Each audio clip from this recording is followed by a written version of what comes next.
Arratsaldeon eta eskerrik asko etorri zareten guztioi eta streamingetik jarraitzen ari zareten hoi. Gaurkoan, bi gonbidatu bereziren iritzi eta pentsamenduak zuzenean aditzeko aukera izango dugu. Bi herritako, bi lehendakari hoi. Euren herriek erabakitzeko eskubidea eskatzen zietela ohartu eta eskari horri heldu zioten bi presidente. Euskal Herriak zein Kataluniak, nork bere bidea eginagatik, sarri egon gara elkarren bea, mendikara bai behintzat asko, eta azken urteotan gehiago. Kataluniak bere bideari eutsi diezaion espero izanez, edo Xabier Letek kantatuko zuken moduan, gutxiki geralako ura handi ikusi nahirik. Agirre Lehendakaria Zenterrek eta gure esku dago elkarlanean antolatutako hitzaldia duzue hau. Lehenbizi, Zelai Nikolas gure esku dagoren bozeramaileak hartuko du hitza. Eta ondoren bide emango diegu Juan Jose Ibarretxe lehendakari ohiari eta Artur Mas Kataluniako Generalitateko presidente ohiari. Publikoan zaudetenok galderak egiteko aukera izango duzue. Horretarako eskatzen dizuegu aulkietan topatu dituzuen papertxoetan idazteko galderak. Antolakuntzako kideek 8 inguruan jasoko dituzte eta amaieran helaraziko dizkiegu hizlariei. Pertsona askok ilusio eta ahalegin handiarekin prestatutako ekitaldia da hau. Uste dugulako benetan merezi duela erabakitzeko eskubidera bidean horren ibilbide esanguratsu egin duten bi pertsona elkartzea. Eta komentzituta gaudelako, era honetako espazioetatik ikasten dugula eta haietatik goazela aurrera herri gisa. Horregatik, aretoaren irteeran informaziorako hainbat material topatuko dituzue. Besteak beste, Agirre Lehendakaria Zenterren esku horriak eta gure esku dagoren bazkide txartelak. Azken batean, herri mugimendu hau guztiok osatzen dugu, eta zuetariko bakoitzaren parte hartzea ere garrantzitsua baita Euskal Herritarron etorkizuna libreki erabakitzeko orduan. Y ahora brevemente en castellano. Hoy tendremos la suerte de escuchar las opiniones y reflexiones de dos invitados especiales. Dos presidentes que reconocieron que sus países reclamaban el derecho a decidir y que se aferraron a ese reclamo. El País Vasco y Cataluña, a pesar de hacer cada una su camino, siempre se han observado con curiosidad y aprecio, aún más en los últimos años. O como cantaría Xabier Lete, queriendo ver los grandes al ser nosotros pequeños. Esta es una conferencia organizada conjuntamente por el Agirre Lehendakaria Center y Gure Esku Dago. Comenzaremos con unas palabras de la portavoz de Gure Esku Dago, Zelai Nikolas, y después daremos paso a las conferencias del exlehendakari Juan José Ibarretxe y el expresidente de la Generalitat de Cataluña, Artur Mas. Los asistentes tendréis la oportunidad de hacer preguntas. Para ello, os pedimos que utilicéis las papeletas que encontraréis en los asientos. La organización los recogerá hacia las 8 y se las haremos llegar al final a los conferenciantes. Esta es una conferencia organizada con gran ilusión y esfuerzo por muchas personas, porque pensamos que realmente merece la pena escuchar a dos personas con una trayectoria tan notoria en el camino al derecho a decidir, y porque estamos convencidos de que también son esta clase de espacios los que nos harán aprender y avanzar como país. Por eso encontraréis varios materiales informativos a la salida del recinto, como hojas de información sobre la Agirre Lehendakaria Center y formularios para haceros socios de Gure Esku Dago. Al fin y al cabo, cada uno y cada una de los que estamos aquí somos imprescindibles para que en el País Vasco podamos decidir libremente nuestro futuro político. Besterik gabe, mila esker etortzeagatik eta hitzaldia zuen atseginekoa izatea espero dugu. Sar daitezela mesedez hiru hizlariak eta har dezala hitza Zelai Nikolasek, Gure Esku Dagoren bozeramaileak.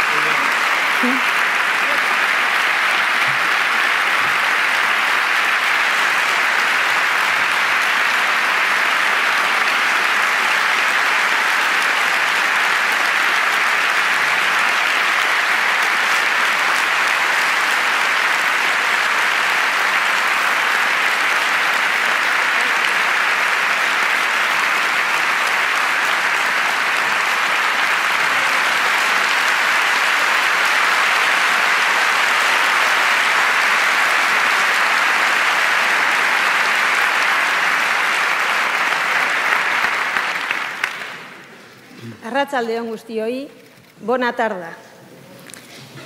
Euskal Herritarrok eta herritar katalanek hainbat alditan luzatu diogu elkarri eskua historian zehar.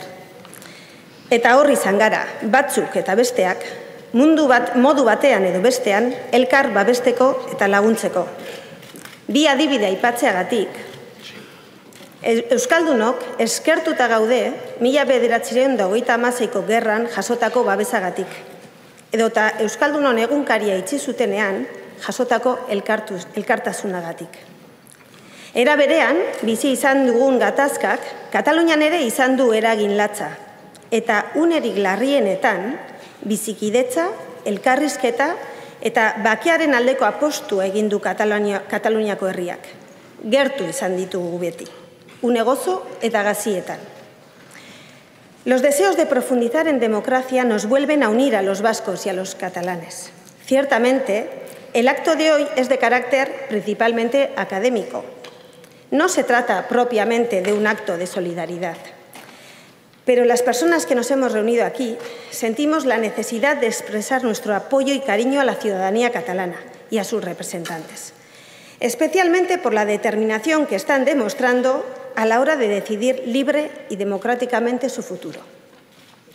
Somos conscientes que el camino que estáis abriendo y recorriendo puede ser útil también para nosotras y nosotros. Por eso, aunque la ciudadanía de Euskal Herria tengamos que labrar nuestro propio camino, vuestros avances y vuestros obstáculos los sentimos como nuestros. Asko dugu zuengatik ikasteko eta asko ari gara zuengatik ikasten. Guk gure ibilbide propioa egiteko. Zuengatik eta giza eskubideen kulturan eta demokrazian gehiago sakontzen ari diren herriengatik, ahalik eta irakaspen gehien hartu nahi ditugu. Euskal Herritarrok ere gure etorkizuna gure eskutan izan dezagun, libre eta zoriontsu izateko, besterik ez. Erabakitzeko aroan bizi gara, eta aro berri honetan kultura berria eraiki behar dugu denon artean. 21. mendean ditugun erronkak ez baitira makalak. Eta erronka horiei herritarrok heldu behar diegu. Sendo eta tinko, alai eta positibo, ahaldunduta.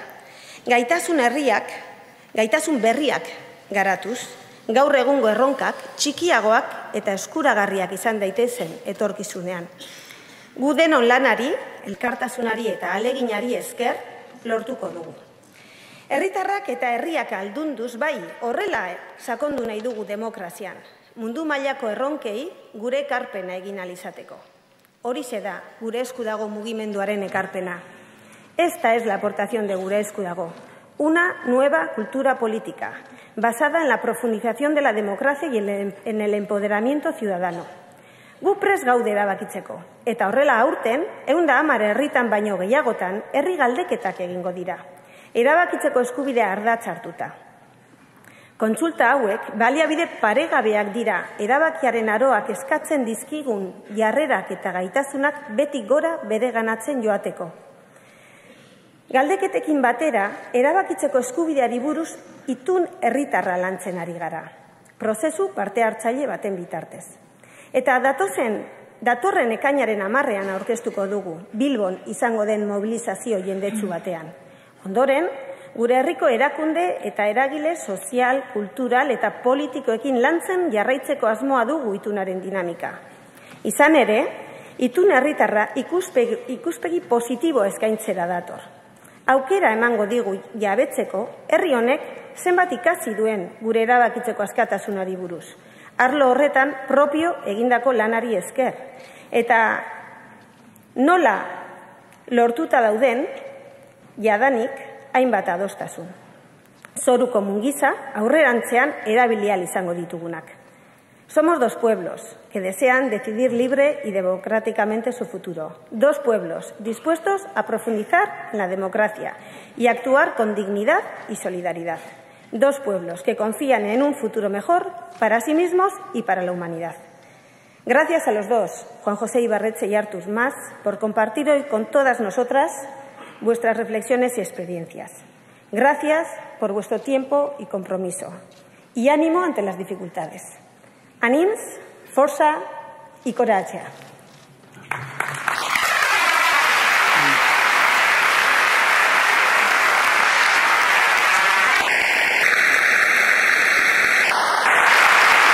Zelai.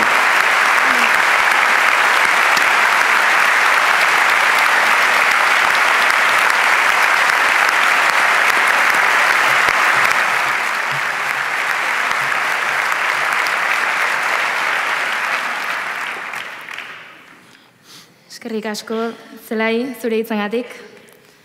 Jarraian, Juan Jose Ibarretxeri emango diogu hitza, Eusko Jaurlaritzako 5. lehendakaria, 1989tik 2009 jardun zuena kargu horretan. Eta nire moduko belaunaldi berrikoek gogoratzen dugun lehenengo lehendakaria gainera. Gure historiako une korapilatsuetan, abertzaleen arteko batasuna bilatzen ahalegindu zen. Araba, Bizkaia eta Gipuzkoaren autogobernua defendatuz, eta Espainiako estatuarekin aldebiko harreman parekide bat lortzen saiatuz. 2009an utzi zuen politikaren lehen lerroa, eta harrezkero akademia esparruan diardu nagusiki, Agirre Lehendakaria Zenterren eskutik eta mundu mailako hainbat unibertsitaterekin lan eginez. Seguidamente daremos la palabra a Juan José Ibarretxe, el 5º lehendakari del gobierno vasco. Cumplió con ese cargo durante 10 años, desde 1999 hasta 2009. En tiempos convulsos de nuestra historia, buscó la unidad entre aquellos que piensan que somos una nación, a la vez que defendía la autonomía del territorio compuesto por Araba, Vizcaya y Guipúzcoa, e intentaba establecer una relación bilateral entre iguales con el Estado. Dejó la primera línea de la política en el año 2009 y desde entonces trabaja sobre todo en el ámbito académico de la mano del Agirre Lehendakaria Center y colaborando con varias universidades de todo el mundo. Ongi etorri, Ibarretxe Lehendakari jauna. Bai, eskerrik asko. Bueno, aurkezleak...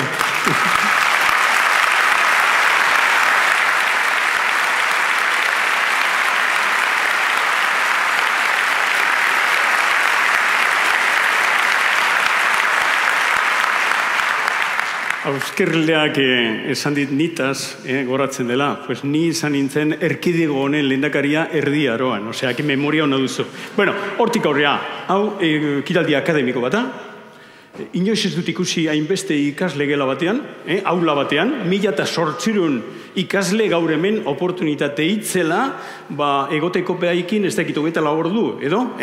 Ordu bete izan beharren. Bueno,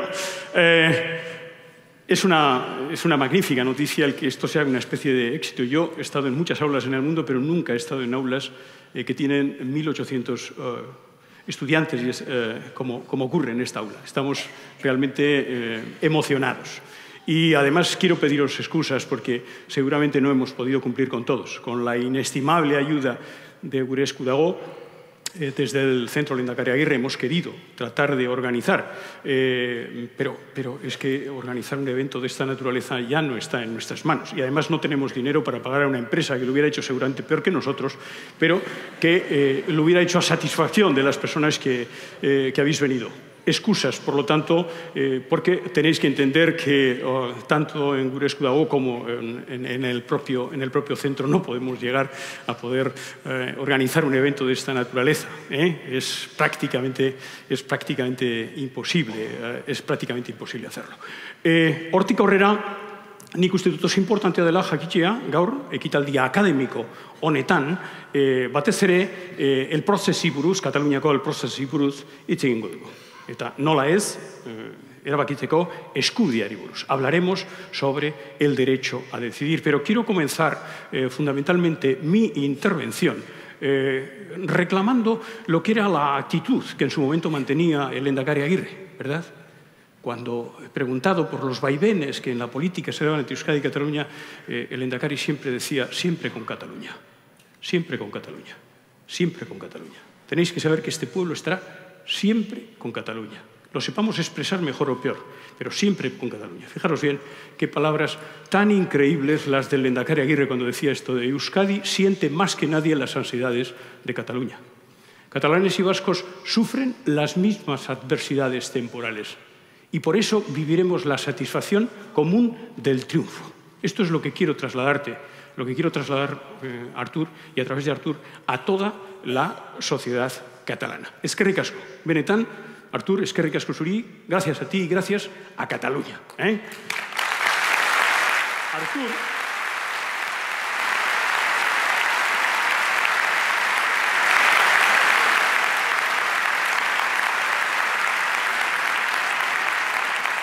Artur, que viene de estar la semana pasada en la Universidad Autónoma de Madrid y que después de estar aquí en la capital del mundo occidental, en Donostia, irá a hacer una ruta por provincias a la Universidad de Oxford y Harvard, provincias, la próxima semana. Me imagino que no dirán entonces que aquellos actos que haces allí son actos de naturaleza política. O sí, quién sabe. Bien, sea como fuere, avanzamos. Lo que quería es trasladar esta reflexión desde un centro que fundamentalmente trabaja en esto. Diagnostikorik ez. Arazorik handiena, daukagun arazorik handiena momentu honetan da diagnostikorik ez. Ez dakigu. Gertatzen den zer den. Eta diagnóstico egiten ez badugu nola aplikatzeko terapia bat. Si no tenemos diagnóstico, ¿cómo vamos a aplicar terapias? ¿Cómo vamos a solucionar las cosas? Igual que los médicos, si no hacen un diagnóstico, ¿qué tipo de pastillas te van a dar? ¿Para la cabeza? ¿Para las tripas? Estamos inventando todos los días. Y realmente lo que ocurre es que hemos de transitar entre dos conceptos. Saber ya no es suficiente.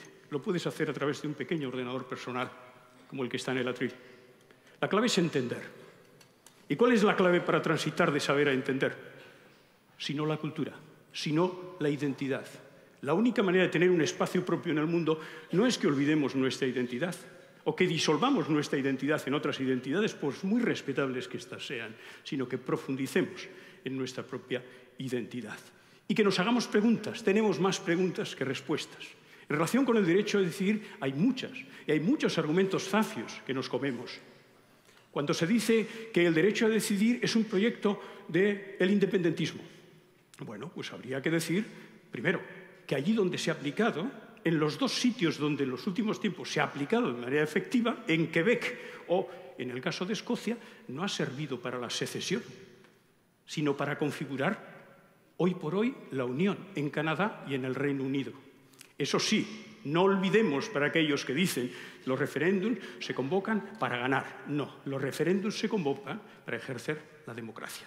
Y el derecho a decidir es el principio democrático del siglo XXI.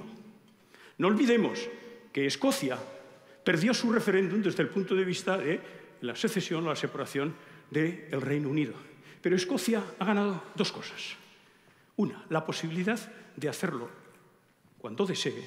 Y segundo, no solamente el derecho a hacerlo, sino el ser respetado, no solo por el Reino Unido, sino por el mundo. Bueno, pues esto es exactamente las dos cosas que nos faltan a Cataluña y a Euskadi. Ni tenemos reconocido el derecho para su ejercicio, porque el derecho se tiene o no se tiene, no se pacta que se tiene o no un derecho, se pacta su ejercicio, es decir, ni tenemos reconocido el ejercicio, ni tenemos reconocido el respeto. Estas son las claves sobre las que tenemos que trabajar. Y añadido a este otro argumento que nos comemos una y otra vez, que forman parte de esta transición del saber a entender, es que permanentemente se asocia o se acepta el discurso de ¿por qué Cataluña? Si la decisión es de toda España. ¿Por qué el País Vasco? Si la decisión es de toda España. Bueno, ¿se le ha ocurrido a alguien pensar que en el Reino Unido 62 millones de británicos deciden el futuro de 6,2 millones de escoceses? ¿O que el conjunto de Canadá decide el futuro de Quebec? No, ¿verdad? Pues es exactamente igual en el caso del Estado español con Cataluña y con Euskadi. Preguntas para las que no tenemos respuestas. Por eso, con estos argumentos zafios, con estos argumentos intelectualmente podridos, lo cierto es que nos generan una confusión enorme, porque no hemos transitado del saber, creemos que sabemos mucho, y a veces no entendemos nada, de saber a entender. Esta es la labor de nuestro centro, iniciado con dos universidades norteamericanas, Columbia University de Nueva York y George Mason University de Washington, al que se une la Universidad del País Vasco, tomando como base intelectual el Basque Case, el caso vasco, que articula fundamentalmente un abrazo a través de este centro, del Aguirre Lehendakari Center, un abrazo entre lo más viejo y lo más nuevo.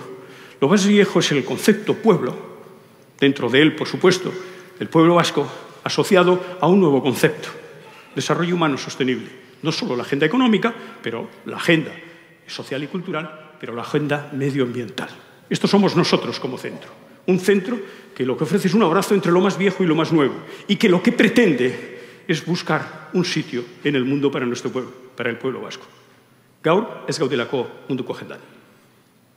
Ta kokatu behar dugu geure herria munduko plazan. Gure herria ez ezik, baizik eta geure kultura, gure hizkuntza euskara. Eta hori izan da nire lana, bisitantziar, lehenengo eta bain arlo pribatuan, gero arlo publikoan, guain akademian. Baina gauza bera, jarraitzen dute iten. Zentzorreten, eukiteko, nola ez, eukiteko diagnostiko bat eukiteko, para tener un diagnóstico, ¿qué es lo realmente importante? Levantar la mirada. No pensar que el mundo nos está mirando a Cataluña o que nos está mirando al País Vasco. No nos mira nadie. Todo lo que no hagamos nosotros sobra. Nadie lo hará por nosotros. Por lo tanto, no busquemos excusas. Madrid, París, Bruselas, no sé cuál. El cambio está aquí. Y en relación con el desarrollo del principio del derecho a decidir, no olvidemos nunca, nunca, que si ese proyecto encalla, será porque encalla en Cataluña o porque haya en el País Vasco. No se puede encallar este proyecto desde Madrid, desde Bruselas o desde otras instituciones en el mundo. Por lo tanto, sin ambajes. Por lo tanto, sin ningún tipo de búsqueda, de conceptos que nos liberen de la responsabilidad que tenemos, y es construir nosotros mismos.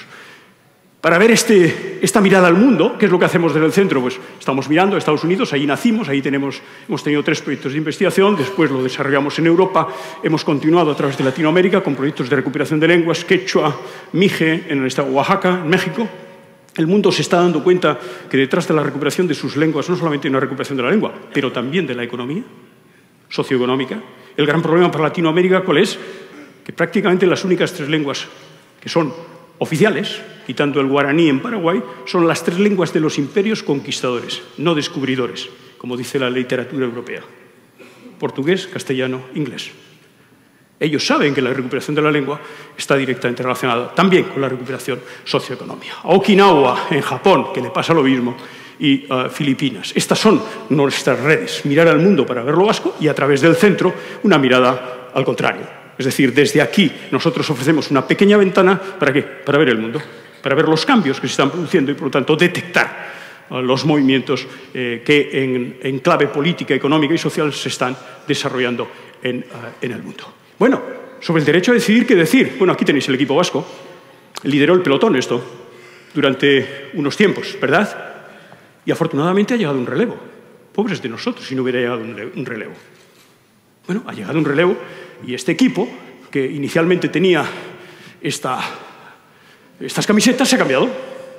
Y ahí tenéis las nuevas camisetas del equipo. Ahí está el relevo. Ahí tenéis el relevo. Podemos utilizar otros símiles, por ejemplo, en este camino. ¿Qué es lo que hicimos nosotros? Nosotros lo que hicimos fue en esta sendera, ¿verdad?, hacia la cima, en el camino de la soberanía, que establecimos un campamento base, el derecho a decidir. ¿Por qué lo hicimos? Porque había que superar los conceptos limitativos del concepto de derecho a autodeterminación que se empleaba hasta entonces. Los conceptos limitativos universales solo se aplica a las colonias, aunque para la reunificación a Alemania, y que yo sepa no son colonias ni la oriental ni la occidental, la Unión Europea aprobó el derecho a autodeterminación, ¿verdad? Pero bueno, la literatura era no solo para las colonias, y luego además teníamos la vinculación local con la violencia, la vinculación local con la independencia. Lo cierto es que establecimos a partir del año 2001 el derecho a decidir como un campamento base, como el principio democrático para el siglo XXI. E hicimos esta parte. Hasta ahí llegamos y presentamos en Madrid, yo lo hice, en nombre de la sociedad vasca representada en el Parlamento Vasco, 2/3 partes del pueblo vasco. Yo, en euskera y en castellano, defendí en Madrid que existe un pueblo que tiene el derecho a decidir libremente su futuro.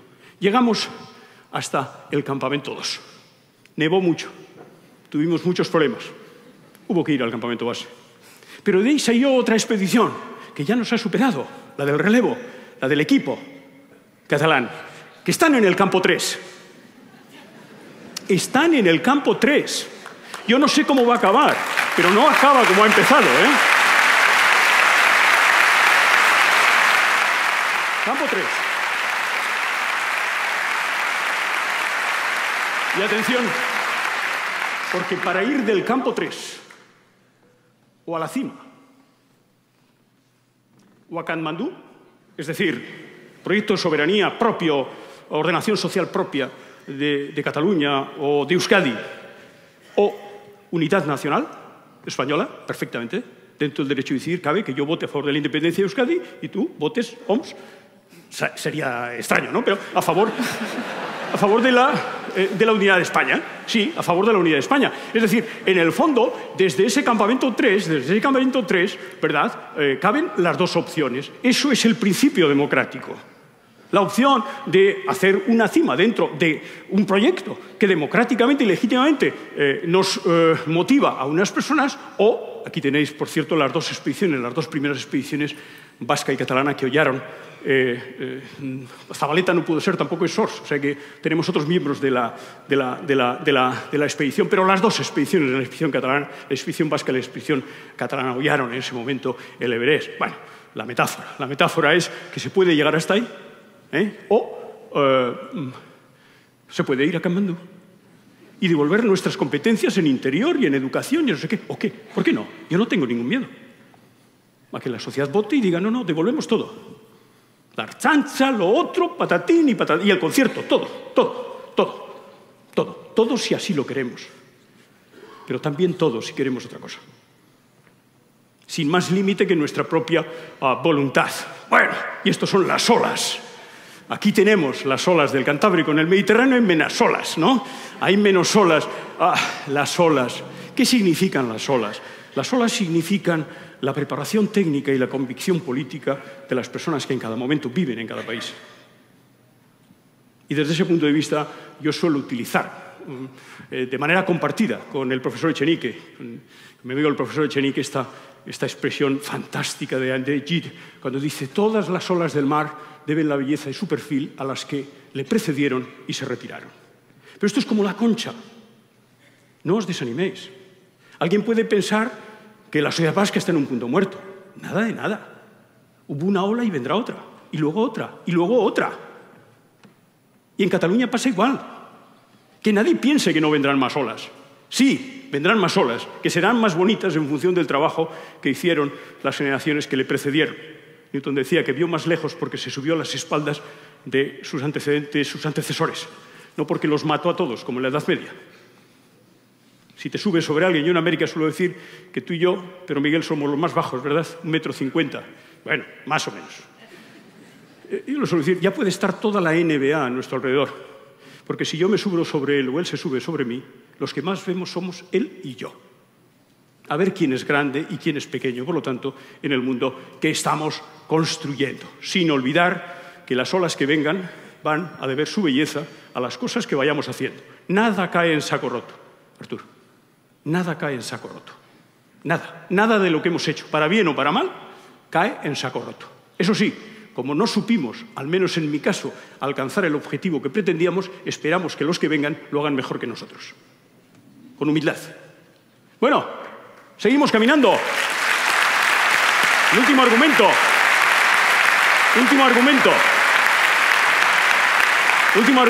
En una sociedad globalizada, ¿dónde van los catalanes a pedir su sitio en el mundo? ¿Verdad? ¿No? En una Europa integrada, menos aún. ¿Qué sentido tiene? Allí, cuando se pierde el sentido de las fronteras, es curioso que los nacionalismos de Estado defiendan. Allí donde se pierden las fronteras de Estado, ¿a dónde van estos? Queriendo tener protagonismo en el mundo. Correcto. Eso quiere decir que en un mundo globalizado cada vez hay menos actores, menos jugadores en el campo, ¿no? Sí, pues no, es al contrario. Pero nos lo comemos también, porque no nos hacemos la pregunta. Fijaros bien, aquí tenéis Naciones Unidas, en el año 45, cuando se pone en marcha San Francisco, 51 miembros. El último censo, porque ahora son más, es del año 2011, ya estaría bien que se actualice, porque son más de 200, pero ya decía que eran 193. Por lo tanto, en una sociedad globalizada hay menos jugadores. Mentira. En una sociedad globalizada hay cada vez más jugadores. ¿Por qué? Nos lo dice Stiglitz.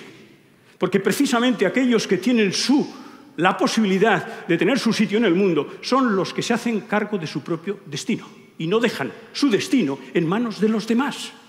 Dicho de otra manera, como decía Gandhi, que no conoce ningún pueblo que aunque incluso esté mal gestionado, no quiera estar gestionado por un desgraciado gobierno local en lugar de por un magnífico gobierno extranjero.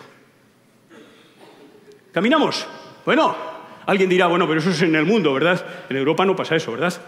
No. Bueno, pues aquí tenéis, antes de la Primera Guerra Mundial, 20 jugadores en el campo. Después de la Segunda Guerra Mundial, esto es cuando se inicia el proceso de integración europea. en el año 49. Por cierto, Artur, ¿sabes que en este proceso de Constitución Europea no pudo estar, lo habían fusilado al presidente Companys, pero estuvo el presidente Aguirre en el año 49. El que no estuvo fue el presidente español, el general Franco. 26 jugadores. Bueno, alguien puede decir, como ahí se inicia el proceso de Constitución Europea, integración, bueno, bien, de ahí entonces, ¿a dónde van? ¿No? A pedir más personalidad propia. ¿Serán menos los jugadores en el campo? Pues no, los jugadores en el campo son 47. Y yo me atrevo a decir desde un punto de vista académico, porque desde un punto de vista político soy arqueología, que los nuevos actores, entre los nuevos actores en el año 2030, sí, estará Escocia, sí, estará Flandes, sí, estará Quebec, pero estaremos también Cataluña y el País Vasco, Baskonia, Euskal Herria, Euskadi, para mí, gauza bera da. Eta ETB-en esaten dutenean Euskadi eta Navarra, jo, nik esaten dut, zer da Euskadi ba? Euskadi, Baskonia, Euskal Herria, zer da?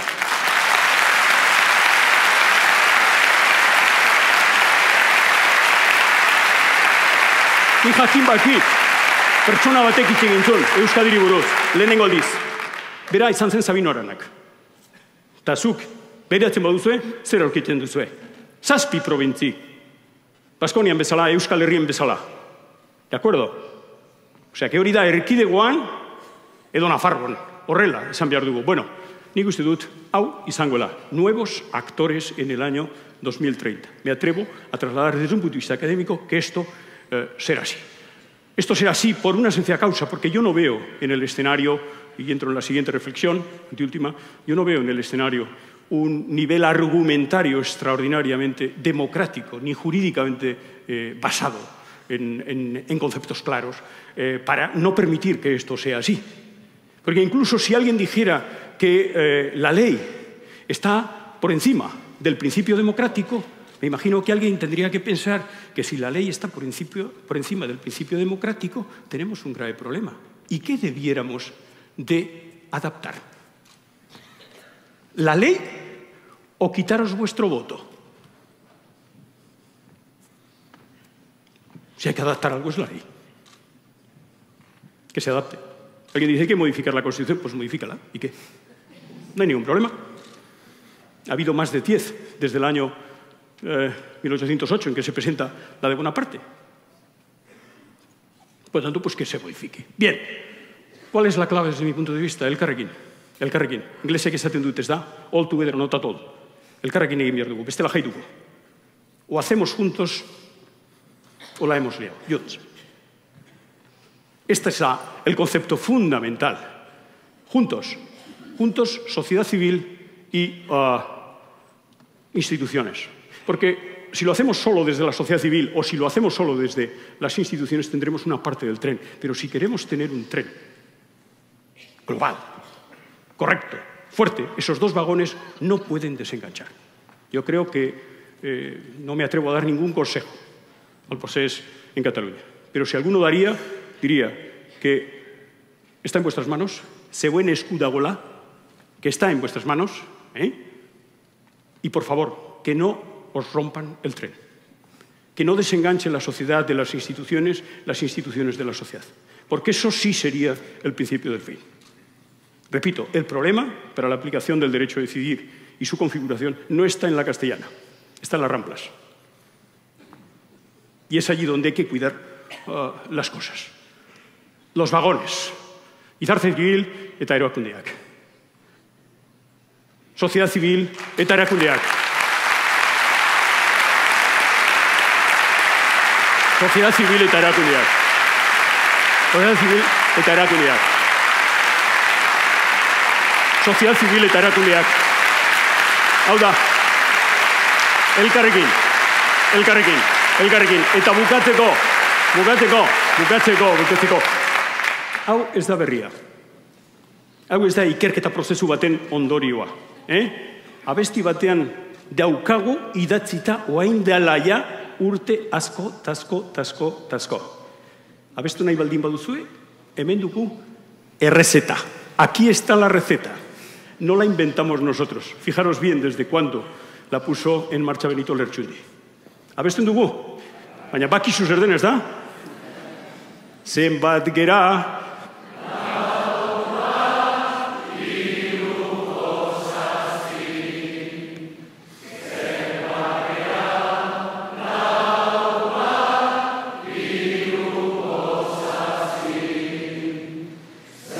¿Qué hemos hecho? Nada. ¿Qué hacemos? Pegarnos entre nosotros. ¿Qué haremos? Matarnos entre nosotros.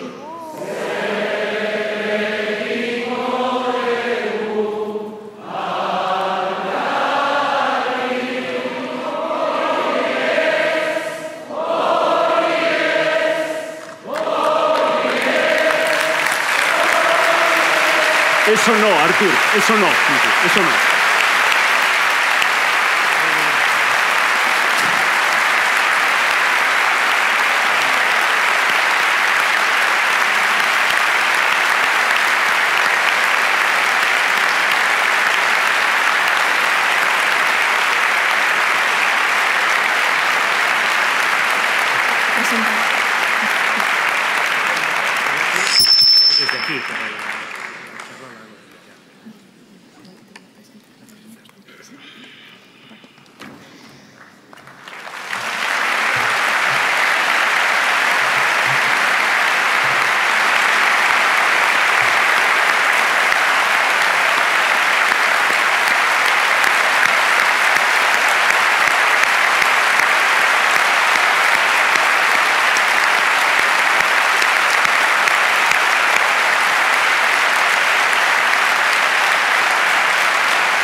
Orkestura. Mila esker, Ibarretxe lehendakariari bere hitzengatik. Eta orain, kanpotik etorri den gonbidatuari emango diogu hitza, honezkero agurtu duzu, baina Artur Mas, Kataluniako Generalitateko 129. presidentea, bi legegintzalditan hala jardundakoa da. Bera presidente zela egin zituzten herritarrek lehenbiziko manifestazio subiranista erraldoiak. 2012ko irailaren 11an, Europako estatu berria izan nahi dutela aldarrikatu zuten 1,1 eta erdi katalanek. Nazio bat direlako eta erabakitzeko eskubidea daukatelako. Harrezkero, nekaezin ahalegindu dira erreferendum bat antolatzen, herritarrei hitza emateko. Sarritan, Espainiako estatuaren horma zurrunen aurka egin dute talka, baina bide horretan, hainbatun eredugarri ere eskaini dizkigute. Nagusiena, 2014ko azaroaren 9ko herri galdeketa. Ura antolatzeagatik epaitu berri dute Mas presidente hoia, eta sententziaren zain dagoen bitartean etorri zaigu bisitan. Y ahora daremos la palabra a Artur Mas, presidente de la Generalitat de Cataluña hasta hace poco más de un año y que ocupó el cargo durante 2 legislaturas. Durante su presidencia tuvieron lugar las primeras manifestaciones multitudinarias a favor de la independencia. El 11 de septiembre de 2012, 1,5 millones de personas reclamaron que quieren ser un nuevo Estado en Europa, porque son una nación y tienen el derecho a decidir. Desde entonces, se ha intentado incansablemente organizar un referéndum en el que los ciudadanos puedan decidir el futuro de su país. A menudo han chocado contra la pared del Estado español, pero en ese camino también nos han ofrecido varios momentos ejemplares. El principal de ellos, la consulta popular del 9 de noviembre de 2014. Por organizar aquella jornada democrática, el expresidente Mas y 2 miembros de su gobierno acaban de ser juzgados y mientras espera la sentencia ha venido a visitarnos. Benvingut, president. La paraula és seva.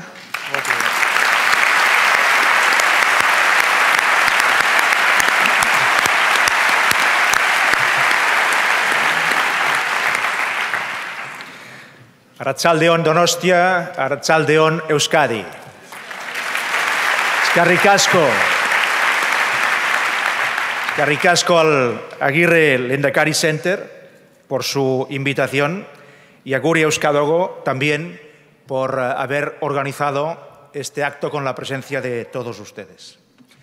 Gracias por su asistencia, gracias al diputado general con el que he podido visitar la sede de la Diputación Foral, a los representantes de los partidos que están presentes hoy aquí, representantes del Parlamento Vasco también, y a todos ustedes. Si me permiten también un agradecimiento a Francesc Homs, mi anterior conseller de la Presidencia, que está aquí.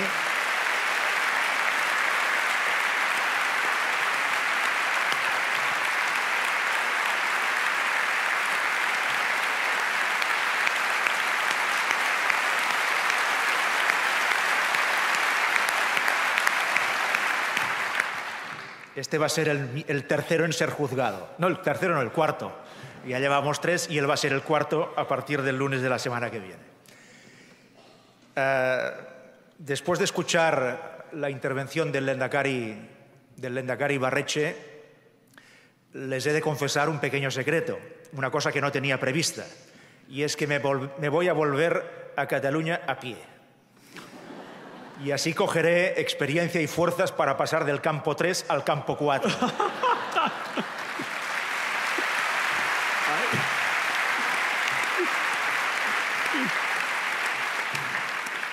Ya que parece ser que hemos llegado bastante arriba, pero todavía no del todo, pues vamos a intentarlo y precisamente este año seguramente vamos a tener algunas efemérides importantes en esta línea que estábamos comentando. Cuando recibí vuestra invitación, y os agradezco nuevamente, el sentido que tenía esta invitación supongo que era, desde un punto de vista, como se ha dicho, académico, compartir con ustedes un poco las claves del proceso soberanista catalán. Yo intentaré no tanto explicarlas a fondo, que sería muy largo y quizá algo pesado, simplemente pues sintetizarlas, resumirlas, de tal forma que todos ustedes puedan tener pues una versión directa de alguien que lo ha vivido en primera línea en estos últimos años y que lo está viviendo también en este momento, aunque sea desde una posición distinta de la que yo tenía en esta última época. De todas formas, antes de empezar a explicarles estas claves sintéticas, permítanme también que en esta línea del agradecimiento les agradezca no solamente una invitación, porque esto es relativamente fácil de hacer, sino sobre todo que les agradezca las muestras de afecto, de solidaridad y de estar a nuestro lado que ustedes están demostrando con este acto. Se lo agradezco de todo corazón, porque cuando arriesgas mucho tienes el peligro de sentirte algo solo. Y probablemente el Lehendakari Ibarretxe algo puede intuir de eso, o algo puede saber. Cada uno tenemos nuestra experiencia en este sentido.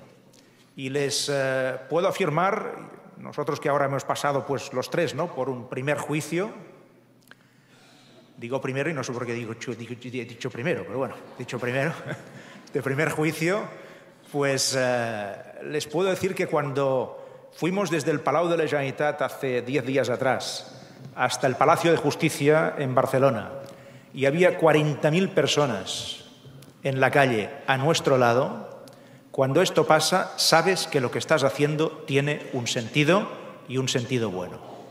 Y si esa compañía, ese afecto y esa solidaridad la notas no solamente en tu propio país, sino en un país amigo como Euskadi, entonces, Lehendakari, la satisfacción es doble.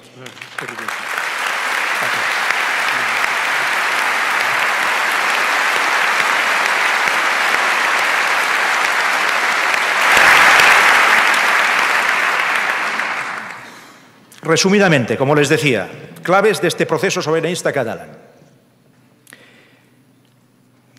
Introduzco algunos conceptos que después quizá pueden servir para el coloquio, ¿no? Miren, las claves son básicamente 3. La primera es, y a veces no se recuerda bien, que este es un proceso, el proceso soberanista catalán, que tiene su base y su raíz en la gente y en el pueblo catalán. no la tiene en los partidos políticos ni en los líderes políticos. Cuando a veces ustedes oyen que en alguna controversia o en alguna crítica que recibimos nos dicen eso se lo ha inventado Mas y 4 locos encerrados en un despacho, moviendo hilos de todo tipo y haciendo que la gente siga un proyecto que no tiene ningún sentido. Esto se ha dicho. Esto es rotundamente falso, porque el proceso soberanista en Cataluña nace precisamente de la base y de la raíz del pueblo.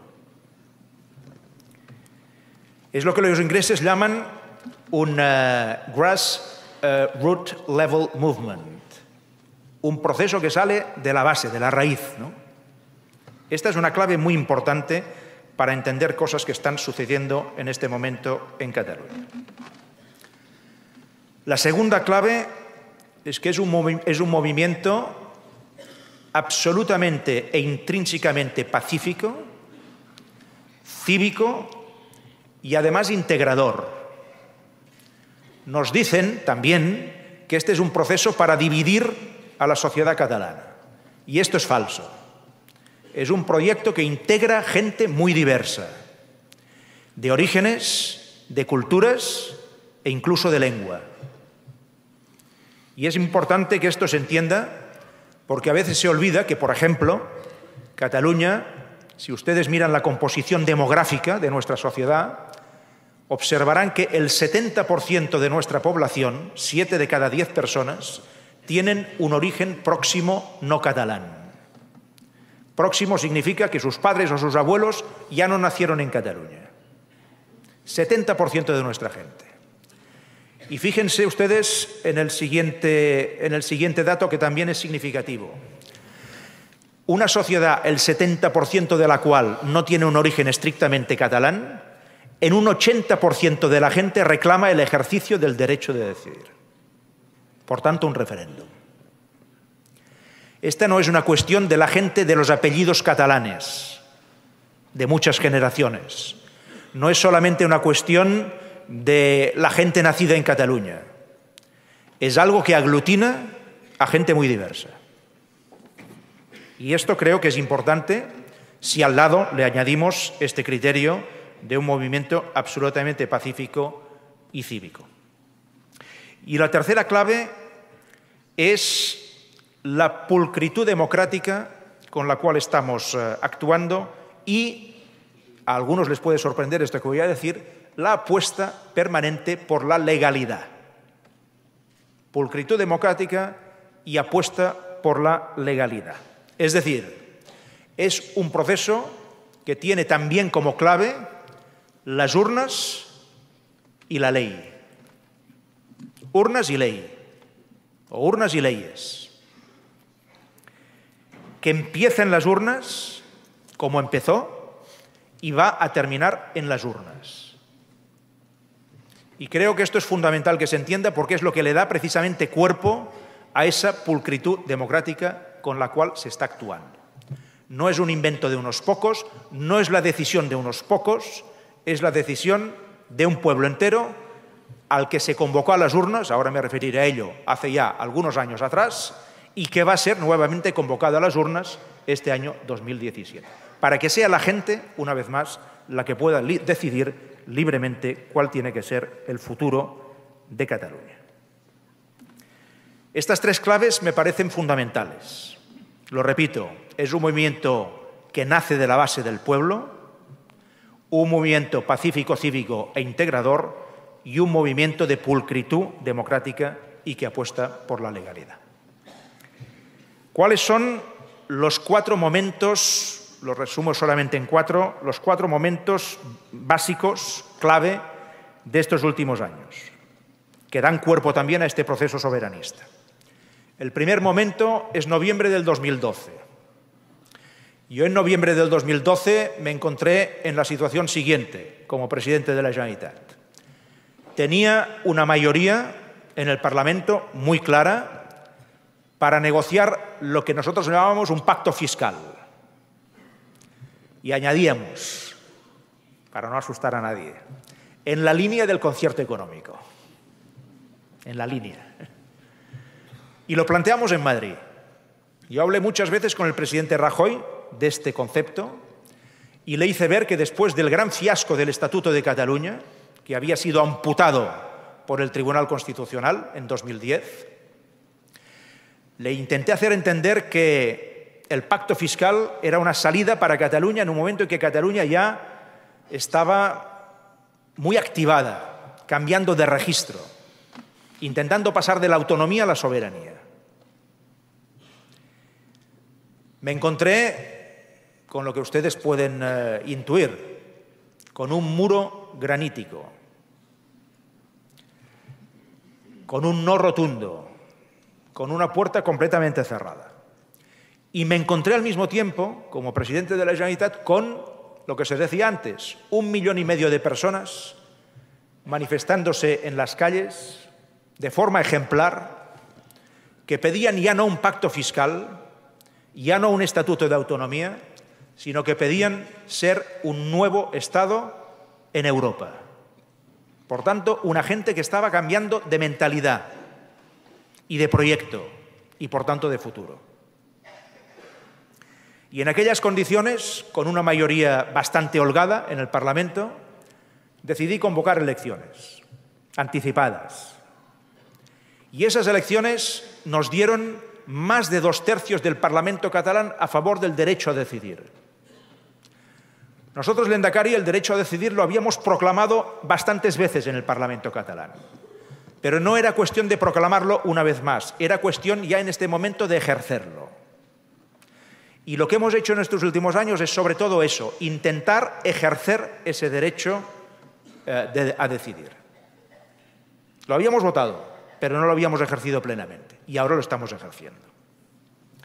Por tanto, en noviembre de 2012 se configura un Parlamento catalán con una amplia mayoría a favor del derecho a decidir. Teníamos un mandato y la legitimidad para convocar una consulta, para convocar un referéndum.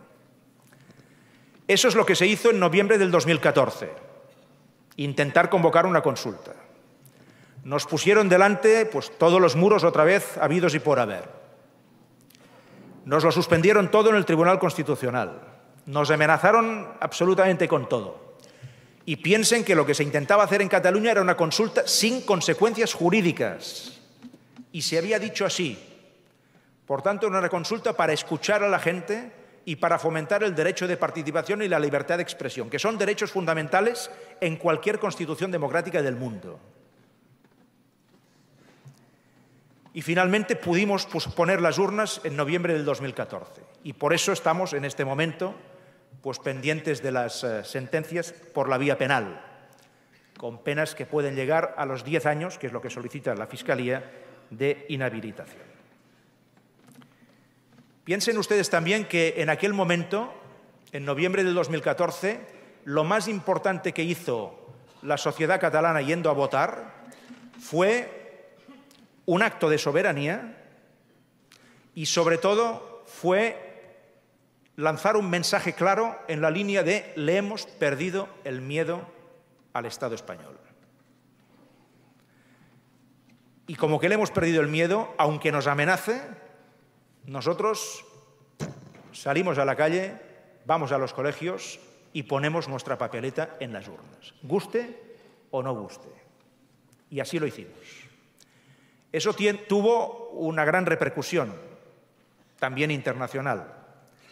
Pero yo sabía que aquello no era suficiente y había que hacer una segunda vuelta de aquel noviembre del 2014, de aquel 9 de noviembre. Y esto pasó, tercera fecha importante, en septiembre del 2015. Ahí organizamos unas elecciones del Parlamento catalán que intentamos que fueran plebiscitarias, por tanto, se estaban haciendo unas elecciones para decidir si había mayoría a favor de la independencia o en contra. Aquello que decía el Lehendakari Ibarretxe, ¿no? O vamos a la cima o nos volvemos a Katmandú. Pues se intentó saber eso. Y después de aquellas elecciones, septiembre del 2015, con un 75% de participación, la más alta de la historia en nuestro país, obtuvimos la mayoría absoluta a favor de la independencia en el Parlamento catalán. Es verdad que no llegamos al 50% de los votos, nos faltó muy poco, nos quedamos en el 48%. pero obtuvimos mayoría absoluta en el Parlamento catalán.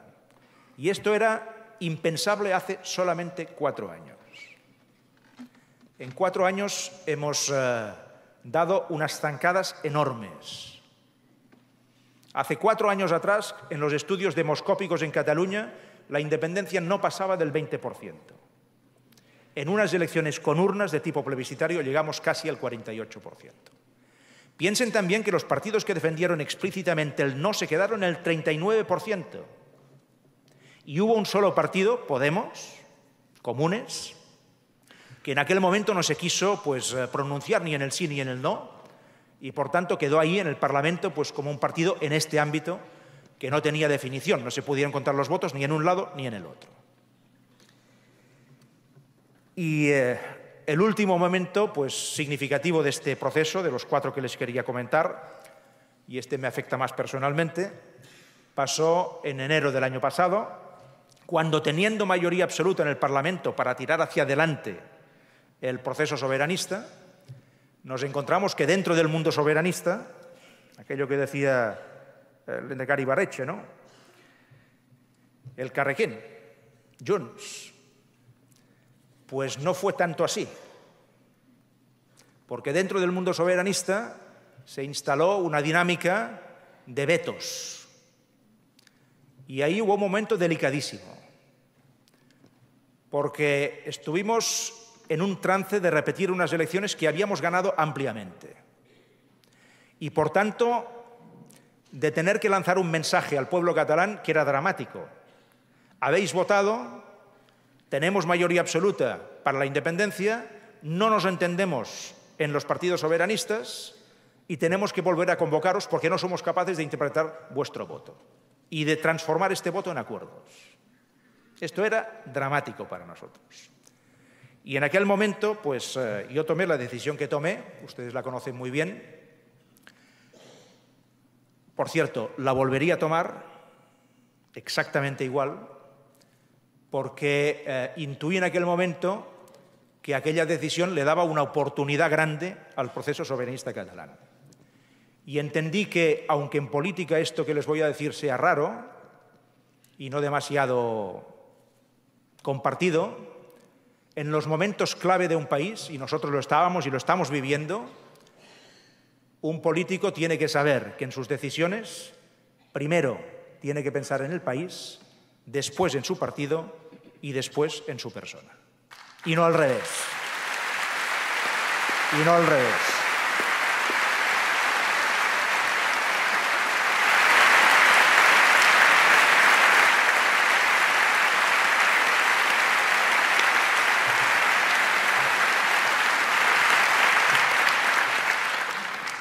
Y eso permitió, además, además de continuar ese proyecto soberanista, como se está ocurriendo en este momento, permitió, si ustedes me lo permiten decirlo así, descubrir a un gran presidente que tenemos en Cataluña, que es el presidente Puigdemont. A veces las cosas vienen así, rodadas, ¿no?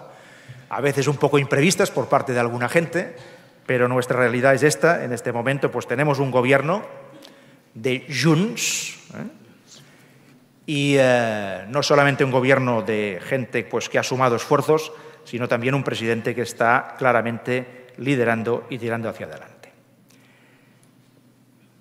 La tercera cosa que les quería comentar, de las 4 o 5 que quería introducirles.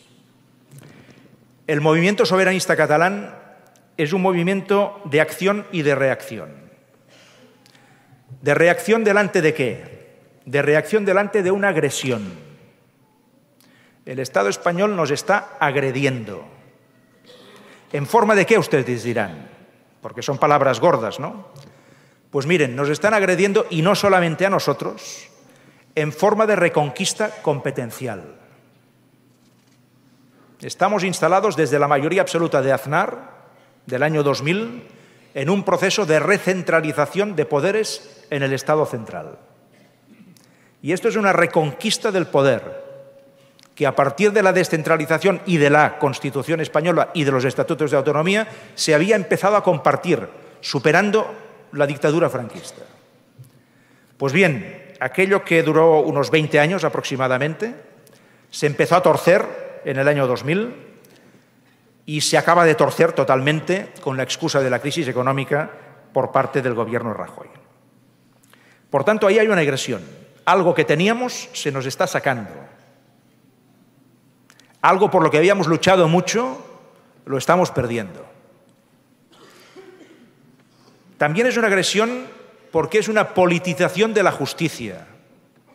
Se está politizando descaradamente la justicia. Les voy a poner un ejemplo que explica en gran parte ese proceso soberanista catalán. Junio del 2010, el Tribunal Constitucional, dividido, peleado y dando un espectáculo dantesco e impropio de gente civilizada, aquel Tribunal Constitucional se carga las partes más sensibles de un estatuto que había sido aprobado en el Congreso, en el Senado y en un referéndum en Cataluña.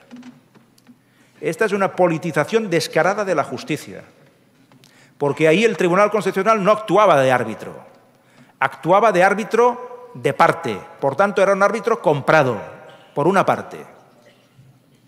Así de claro. Y esto es una agresión.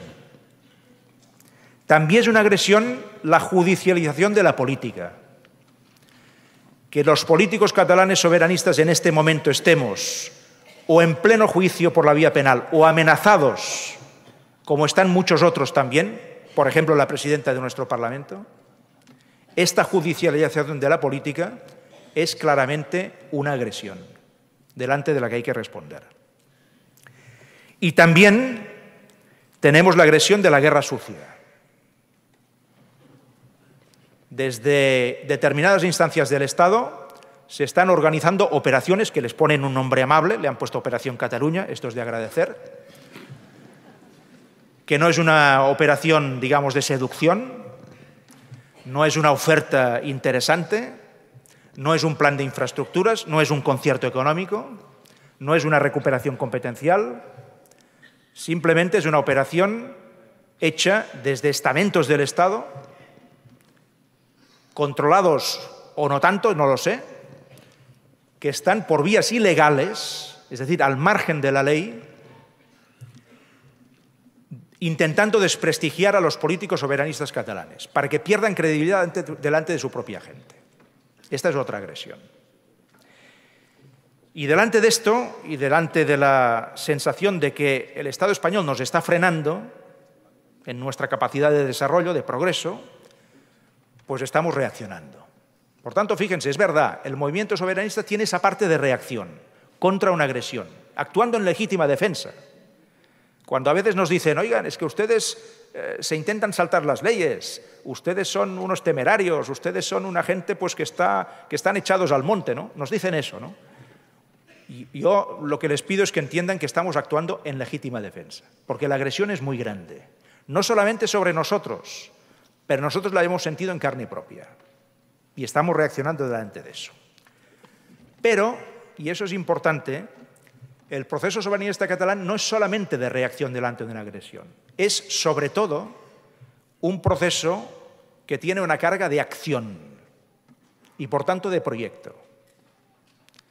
No solamente lo hacemos para defendernos, aunque sea legítimamente, lo hacemos porque estamos convencidos de que después de muchos intentos de pactar en el marco del Estado, intentos fallidos, el camino que nos queda, como ponía la pantalla, es ese camino que nos lleve a la libertad propia y a la soberanía propia y finalmente a disponer de un Estado catalán en el marco europeo. Y eso tiene una componente muy importante de proyecto y por tanto de futuro. Yo a veces en Cataluña lo resumo, hoy no lo voy a explicar porque sería demasiado largo y abusaría de su paciencia, pero lo resumo diciendo que queremos construir la Dinamarca mediterránea. ¿Qué quiere decir eso?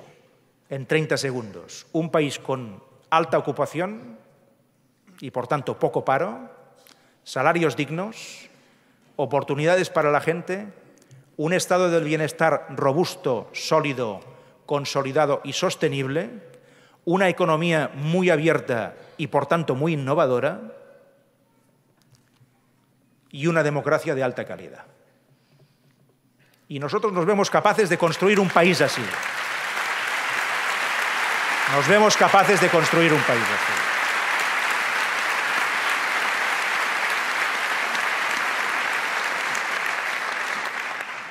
Y para que todo el mundo entienda que esto no es tan fácil, y yo soy consciente de ello, también les digo a los catalanes, y construir un país así cuesta una generación entera.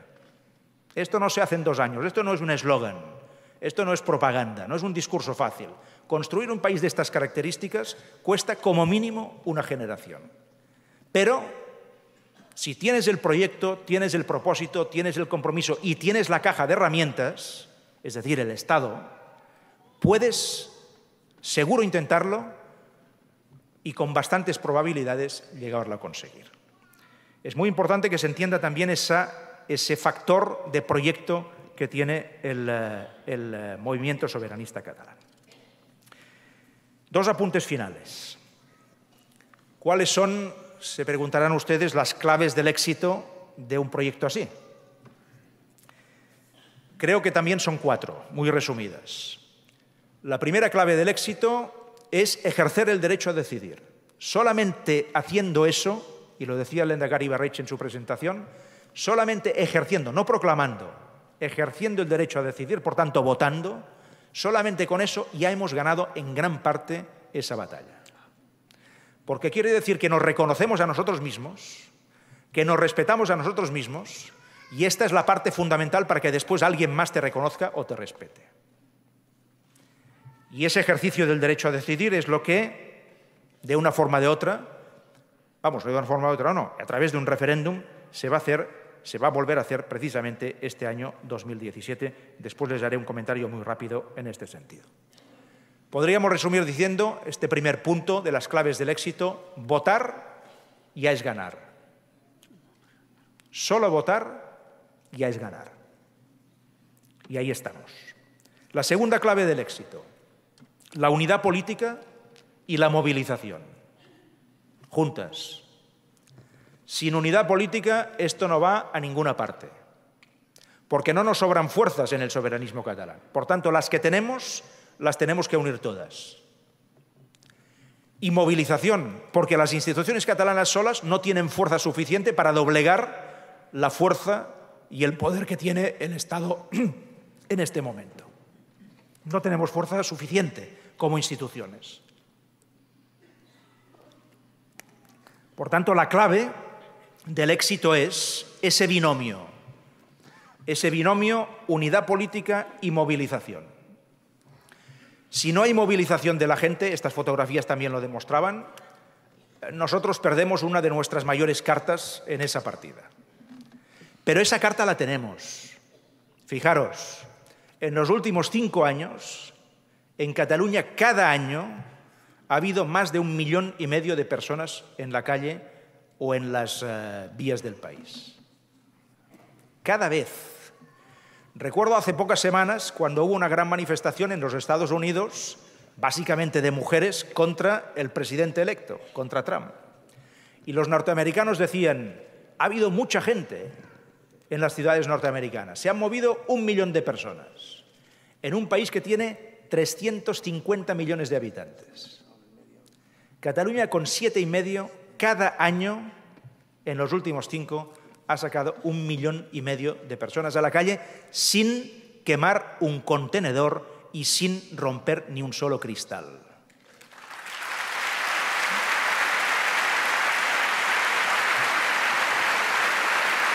Otra clave.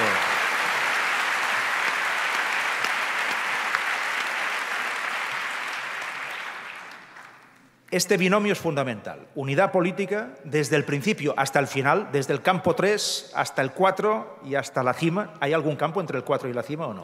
No. Vale. Ya me había despistado porque yo no vengo de esta tradición. Pues desde el campo 3 al campo 4 hasta la cima, unidad política. Y movilización de la gente, porque no tenemos muchas más cartas en la mano. Pero es así. Y esa es muy grande y muy poderosa, ¿no? La tercera clave del éxito, la mayoría social en las urnas. Nosotros, lehendakari, defendemos el derecho a decidir por encima de todo y, por tanto, como que somos demócratas, aceptamos cualquier resultado. Si es sí, mejor.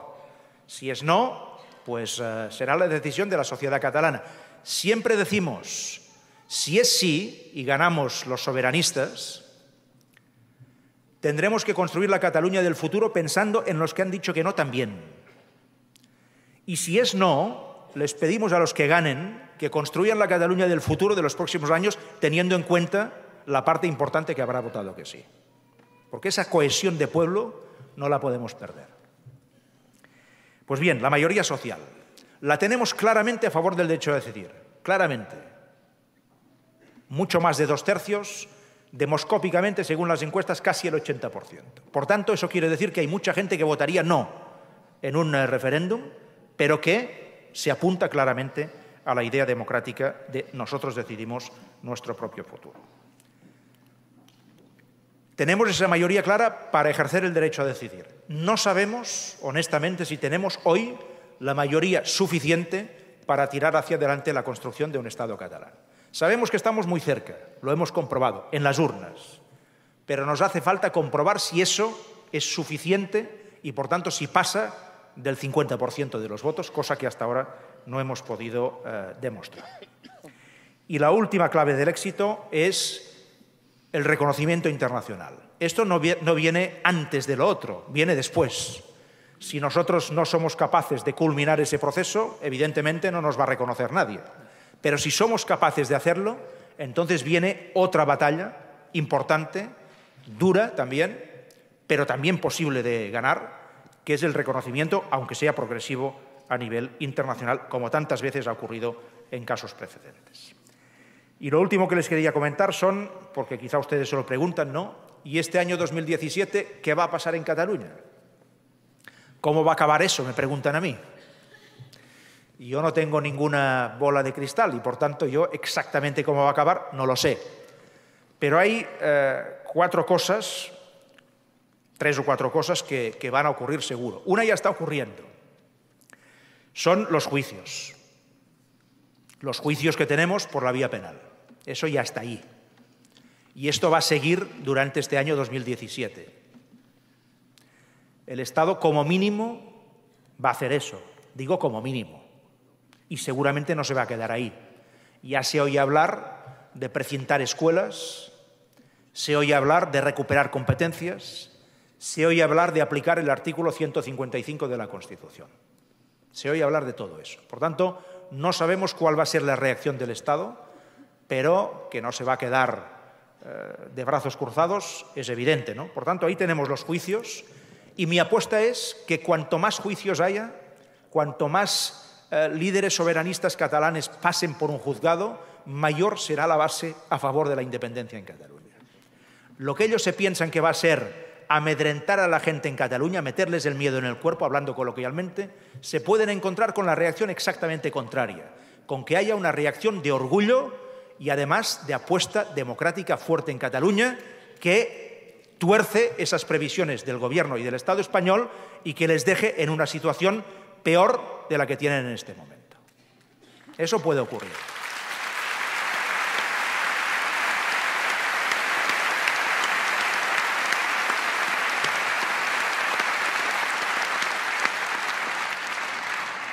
¿Qué más va a pasar? Pues miren, va a pasar que el Parlamento catalán en algún momento de aquí a septiembre va a aprobar algunas leyes, aquello que les decía, ¿no? Apuesta por la legalidad, va a aprobar algunas leyes que van a ser inmediatamente recurridas, evidentemente, pero que son leyes que darán cobertura legal y legitimidad catalana a la convocatoria del referéndum y también a la sustitución de una soberanía por la otra.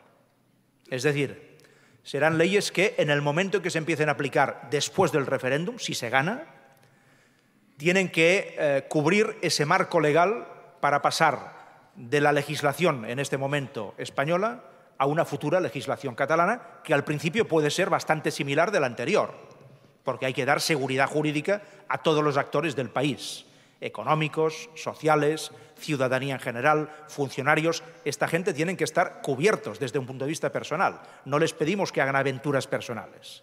Les pedimos, sobre todo, que apoyen colectivamente, a base de su movilización y de su voto, esa causa soberanista catalana. En el momento en que se aprueben estas leyes, va a haber un alto grado de tensión con el Estado español. Es evidente. Si antes no se ha encontrado una solución de posible acuerdo, que yo sinceramente veo más lejos que la cima del Everest. Vista desde Katmandú. La tercera cosa que va a pasar, y la última, es la convocatoria del referéndum. Y ahí el grado de tensión pues todavía puede ser mayor. Pero para nosotros llegar hasta el final en este proceso es fundamental. Porque piensen ustedes una cosa. La alternativa a no seguir hacia adelante, sabiendo que no encontraremos un interlocutor probablemente dispuesto a escuchar, que es lo que quisiéramos, la alternativa sería simplemente tirar la toalla. Y no hemos hecho todo lo que hemos hecho para, en el último momento, tirar la toalla. No lo hemos hecho por eso.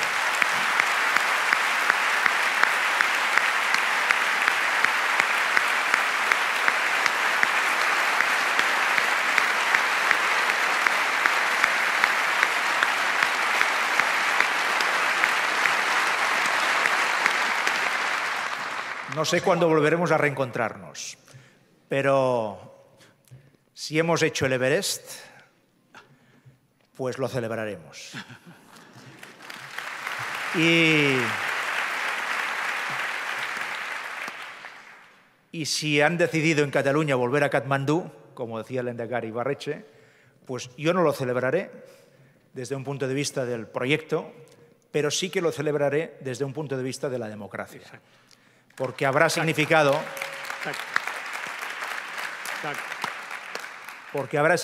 que nuestro empeño democrático, que es el fundamental, más allá de la independencia y del Estado catalán, en nuestro empeño democrático, en nuestra apuesta por la democracia de calidad, en nuestra apuesta porque sea creíble y sea de verdad que la soberanía reside en el pueblo. Esto se dice, se proclama y se pone en la Constitución, pero después no se practica como se debería practicar. Si hemos logrado todo eso, nosotros ya habremos empezado a ganar. Eskerrik asko. Bueno.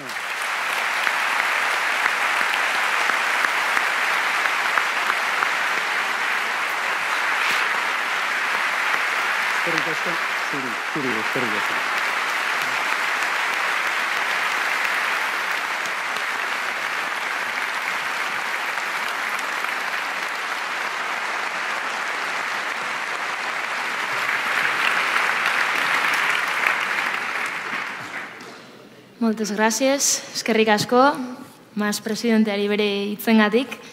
Publikoaren galdera batzuk helaraziko dizkigu orain hizlariei. Ahora haremos llegar algunas preguntas del público a los conferenciantes. La primera va para el presidente Mas y dice: ¿cuál va a ser el siguiente paso a dar si no se consigue la bilateralidad con el gobierno español? Bueno, son dos preguntas. ¿Estáis preparados para avanzar en el camino de la unilateralidad? Pues creo que lo he más o menos explicado en esta exposición inicial, ¿no? Para nosotros el concepto básico no es la decisión unilateral. Esta es la consecuencia del proyecto que estamos tirando hacia adelante.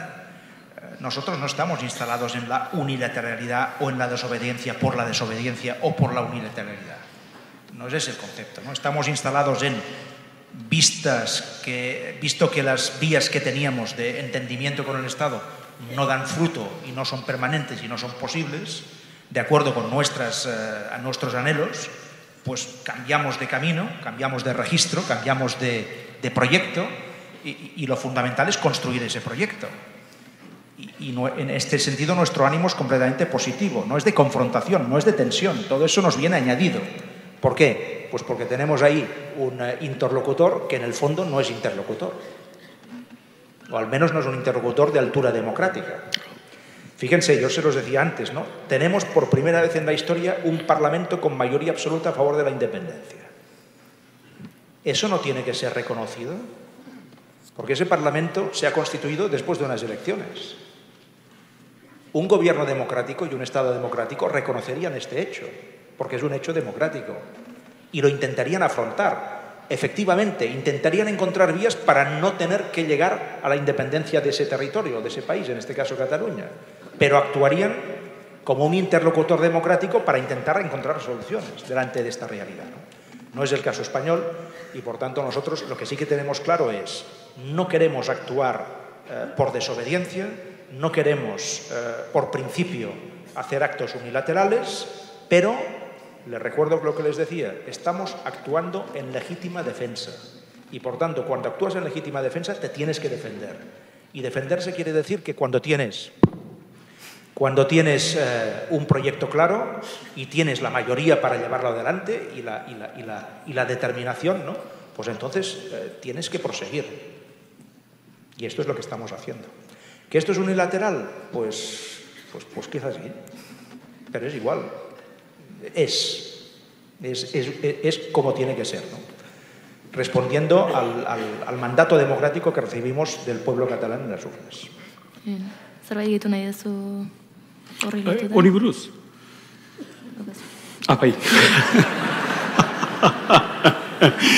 Bueno, yo lo que creo que entre los argumentos podridos que se han elaborado desde los medios de comunicación y la política española está el concepto unilateral. Cuidado, porque lo unilateral no existe cuando la otra parte no se sienta a la mesa. Porque necesariamente tú tienes que hacer tu camino. Pero eso no es algo que dice Juanjo Ibarretxe. Lo dice el Tribunal Internacional de La Haya en relación con el caso de Kosovo. Cuando dice que no existe violación del derecho internacional en el caso de Kosovo, que toma la decisión por parte del Parlamento de Kosovo, ni siquiera mediante referéndum de su gente, si se dan tres circunstancias.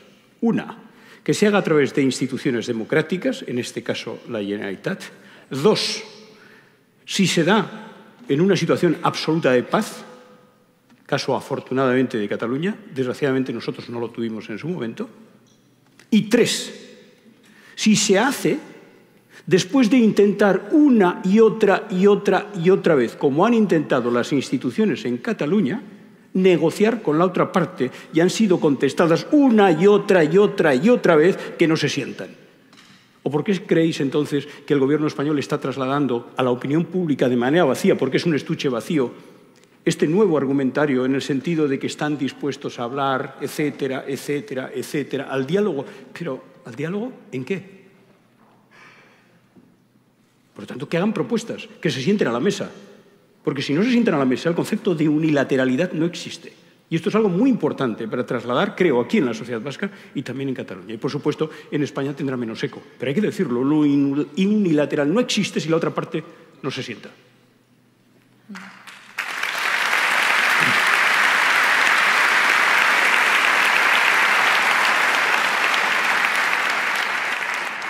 Bigarren galdera Ibarretxe lehendakariarentzako da. Burujabetasuna nahi badugu Euskal Herrirako, zer egin eta nola egin. Traduzco al castellano.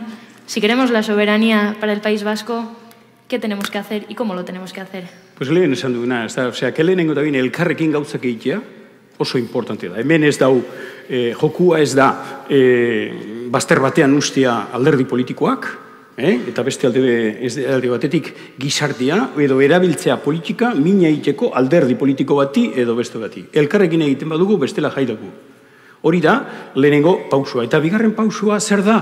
Bueno, pixkanaka gehiengo potolon bat lortzea geure gizartean. Hori dia. Eta zentu horretan ni bakorra naz. Nik uste dut daukagun oportunitate itxela baita. Lehenengo aldiz historian zehar, bigarren alde zibituan gaina, gehiengo osoa daukagulako Eusko Legebiltzarrean. Eta hori ez ezik, baizik eta zorionez, lehenengo eta bigarren partido Euskal Nazionalak dira biak.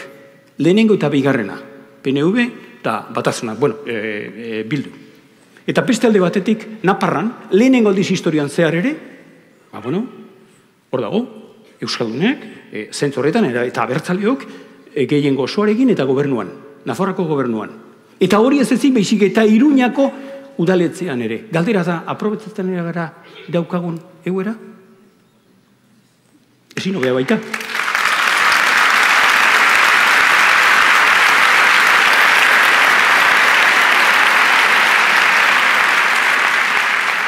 Eta hausnarketa guztiontzat da, guztiontzat da, guztiontzat, Hemen ez da libretzen inor, Kontuz. Bueno, sí, que estaba diciendo que fundamentalmente en el caso de la sociedad vasca en general se dan una serie de condiciones ciertamente novedosas, ¿no? Por una parte, los dos primeros partidos en el Parlamento vasco son dos partidos nacionales vascos. Por primera vez en la historia, primera y segundo, durante dos elecciones de manera continuada. Un 76% del Parlamento vasco en la comunidad está a favor del derecho a decidir. No solamente eso, sino que Navarra tiene un gobierno compuesto por formaciones políticas en favor del derecho a decidir, que lo mismo ocurre en el Ayuntamiento de Iruña, ¿verdad? Y que además, se me olvidaba en euskera, hay una nueva formulación de naturaleza administrativa que pronto será también de naturaleza política en Iparralde. Esas son unas condiciones inmejorables para poner en marcha un proyecto de esta naturaleza. Y decía que la cuestión no es mirarnos unos a otros, ni apartarnos, ni decir que estorba este, ni el otro, ni nos igual. Porque si hacemos eso lo tenemos claro, quiero decir. El divide y vencerás es el principio del fin del pueblo vasco a lo largo de la historia. ¿Desea añadir algo? Sí. Muy bien. Pues la tercera pregunta es para el presidente Mas.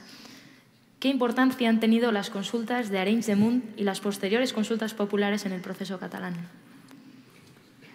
Pues las consultas creo que fueron de 2009, que empezaron en este pueblo de Arenys de Munt, fueron el embrión. Ahí se empezó a gestar una movilización ciudadana, aquello que les decía, ¿no? Este es un movimiento de raíz del pueblo, de la gente. Ahí la gente tomó la iniciativa, se extendieron aquellas consultas a lo largo de otras poblaciones catalanas y a partir de ahí pues germinaron determinadas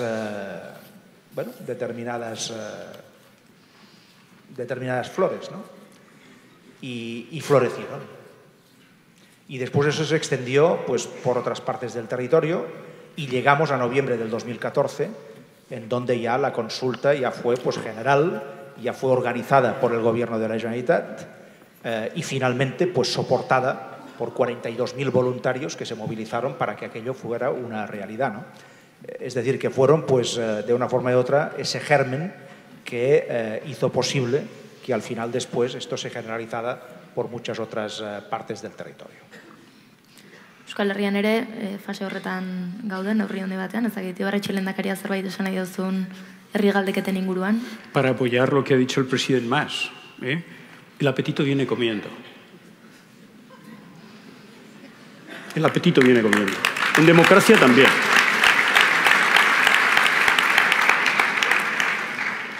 La cuarta pregunta también va dirigida a usted. ¿Cree que si el gobierno español ofreciera más competencias a Cataluña, como una hacienda propia, el gobierno o Convergencia cedería a rechazar a un referéndum? Pues rotundamente no. Rotundamente no, y lo explico. Nadie puede impedir, incluso sería bueno, que el gobierno español o el Estado español pusieran encima de la mesa una oferta de autogobierno para Cataluña. Eso sería bueno. Pero ¿cuáles son las dos condiciones que nosotros pondríamos si esto pasara, que está muy lejos de pasar, por cierto? Las dos condiciones serían, una, hay que votarlo en referéndum, dos, al lado de una pregunta que permita votar a favor de la independencia de Cataluña. Y entonces que la gente en Cataluña escoja o independencia o oferta del Estado español sobre el autogobierno, ¿no? En esas condiciones, sí.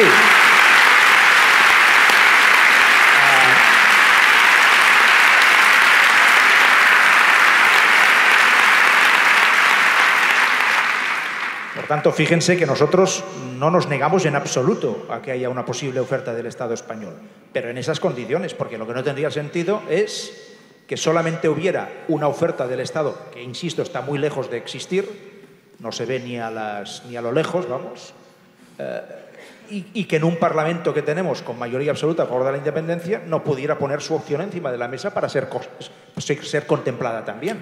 Otra cosa es que decidiría la sociedad catalana, si una alternativa o la otra.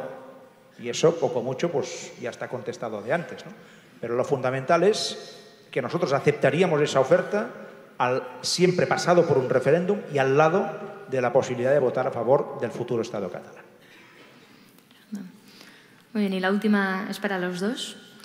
¿Qué podemos hacer desde el País Vasco para ayudar al pueblo catalán en su voluntad de decisión? Contesto yo primero, le vamos a dejar la palabra al presidente. Yo propongo la doctrina Aguirre, siempre con Cataluña.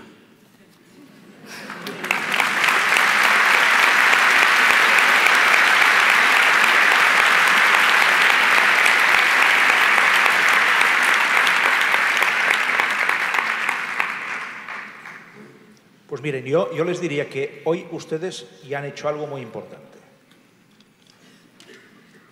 asistiendo a este acto.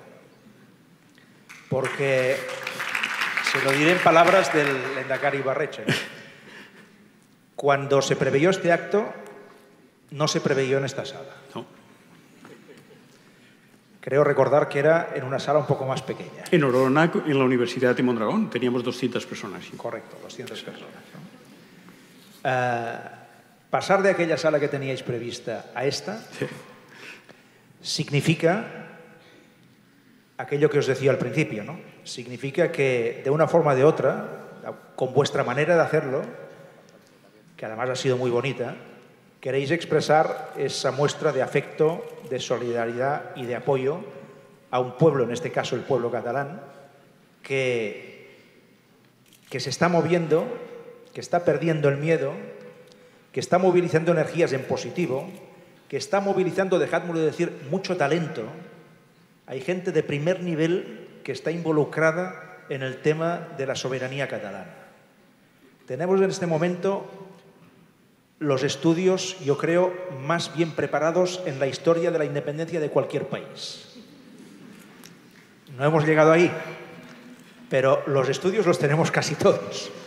Y os aseguro que para llegar a eso no lo han hecho los departamentos de la Generalitat, no lo han hecho los políticos, lo ha hecho gente de primerísimo nivel, gente que está en Cataluña o gente que está fuera, en empresas extranjeras, en empresas en el extranjero, en universidades, en centros de investigación, en un montón de sitios.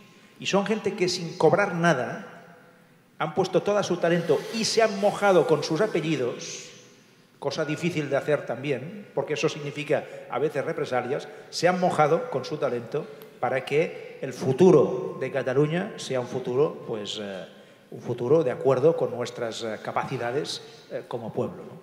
Yo os quería decir eso, pero os quería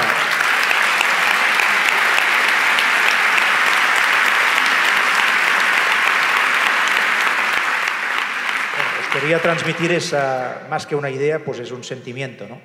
Que con actos como este y con muestras de apoyo como las que estáis dando, pues esta filosofía, esta apuesta del lehendakari Aguirre no es solamente teoría, sino que es una buena muestra por la vía de los hechos y de la práctica, que es cuando las cosas realmente tienen importancia.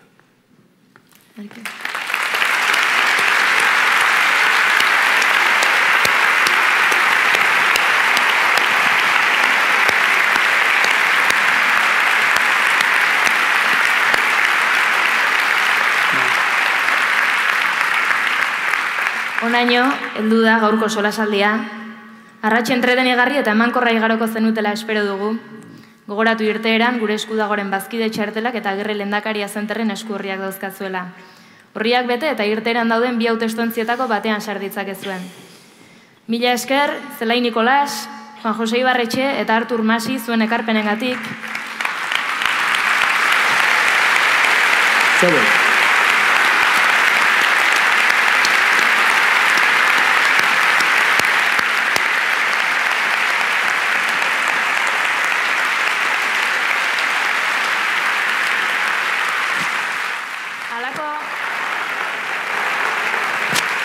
Halako espazioak eta uneak partekatzeak egiten gaitu aberats. Eta gure herriek ere gehiago partekatzea espero dugu. Ez dakigu Everestera gerturatu garen, baina gaurkoa bezalako egunek eta gero, egia da mendiak beldur pixkat gutxiago ematen duela. Y aquí termina el encuentro de hoy. Esperamos que hayáis pasado un rato entretenido y enriquecedor. Recordad que a la salida encontraréis formularios para haceros socios de Gure Esku Dago y hojas de información sobre el Agirre Lehendakaria Center. Podéis rellenar los formularios y depositarlos en una de las 2 urnas que hay a la salida. Nos alegramos mucho de haber tenido hoy estos conferenciantes. Les damos las gracias a Zelay Nicolás, a Juan José Ibarreche y a Artur Mas por sus palabras. Y solo queremos decir que compartir espacios y momentos como el de hoy es lo que nos enriquece. Y esperamos que nuestros países puedan compartir muchos momentos más. No sabemos si nos hemos acercado al Everest, pero sí que el monte da menos miedo ahora. Eskerrik asko eta aurren arte.